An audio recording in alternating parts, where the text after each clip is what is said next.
প্ৰথমে চাওক কেইটামান দৃশ্য। দুধনৈ নদীৰ মথাউৰি ভগাৰ ফলত মাটিয়াৰ বামুণপাৰাৰ এই দৃশ্য। সোণাউল্লাহ নামৰ ব্যক্তিগৰাকীৰ চকুৰ সন্মুখতেই অটুৱাই লৈ গৈছিল সপোনৰ ঘৰখন।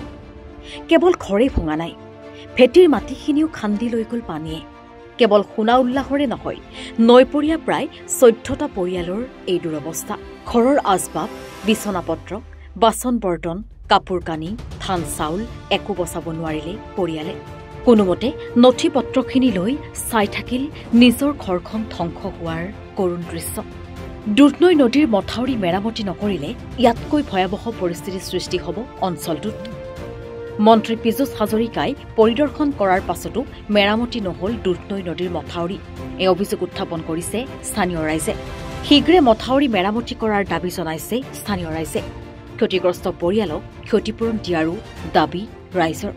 এইটো গোৱালপাৰা জিলাৰ মাটি ৰাজচক্ৰৰ অন্তৰ্গত বামুণপাৰা গাঁও এখন, আৰু এই গাঁৱত অকল এটা পৰিয়ালে নহয়, এই গাঁও মানে এইখিনি চুবুৰীত মিনিমাম টোটেল 14টা পৰিয়াল আছে। আৰু এনেকুৱা ঘৰ উটি যোৱাৰ লগতে প্ৰত্যেকটো পৰিয়ালতে গৰু ছাগলীৰ পৰা আদি কৰি মানে নিজৰ নথি পত্ৰৰ পৰা আদি কৰি সকলো বস্তুৱে ক্ষয়ক্ষতি হৈছে। এতিয়া যিটো পৰিস্থিতি আপোনাৰ মথাউৰিত দেখা পাই গৈ আছে, এইটো নতুন নহয়। আজি 4-5 বছৰৰ পৰা ভগ্ন অৱস্থাত মথাউৰিটো আছিলে। প্ৰশাসনক জনাৰ পিছতো বিভাগীয় কৰ্তৃপক্ষই কোনো ধৰণৰ ব্যৱস্থা নল'লে। এতিয়া প্ৰত্যেক বছৰ এনেকুৱাকৈ সৰু সুৰা পানীৰ মাজত থাকিব লগা হোৱাতে এই বছৰ যথেষ্ট ক্ষতিগ্ৰস্ত হৈছে। আৰু এই ক্ষতিগ্ৰস্ত লোকসকলক বিহিত ব্যৱস্থা কৰি ক্ষতিপূৰণ দিয়াৰ কাৰণে মই জিলা প্ৰশাসনক দাবী জনাইছোঁ। দুধনৈৰ পৰা নৱজিৎ ৰভাৰ ৰিপৰ্ট, এনি ভাৰত 24।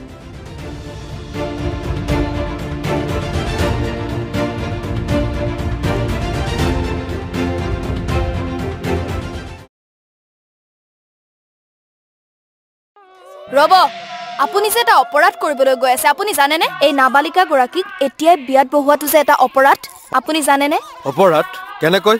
মোৰ ছোৱালী, মোৰ কথা। তুমি যিয়েই নোকোৱা ভূঞা, 18 বছৰৰ তলৰ যিকোনো কন্যা সন্তানৰ বিয়া দিলেই আইনগতভাৱে এক দণ্ডনীয় অপৰাধ। বিয়া দিয়াজন যিমান দায়ী, বিয়া পতাজনো সমানে দায়ী। এতিয়া তাই পঢ়া শুনা কৰাৰ বয়স, খেলা ধূলা কৰাৰ বয়স। তাইক খেলিবলৈ দিয়ক, পঢ়িবলৈ দিয়ক, আৰু চাব এদিন আপুনি তাইক লৈ গৌৰৱ অনুভৱ কৰিব পাৰিব।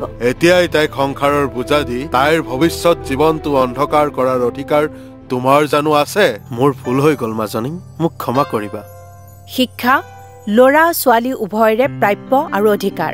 আপোনাৰ কন্যা সন্তানক তাইৰ এই প্ৰাপ্যৰ পৰা বঞ্চিত নকৰাব। বাল্য বিবাহ ভাৰতীয় আইনৰ দ্বাৰা বিহিত এক দণ্ডনীয় অপৰাধ। এনে অপৰাধ কৰি আপোনাৰ কন্যা সন্তানৰ ভৱিষ্যত অন্ধকাৰৰ মাজলৈ ঠেলি নিদিব।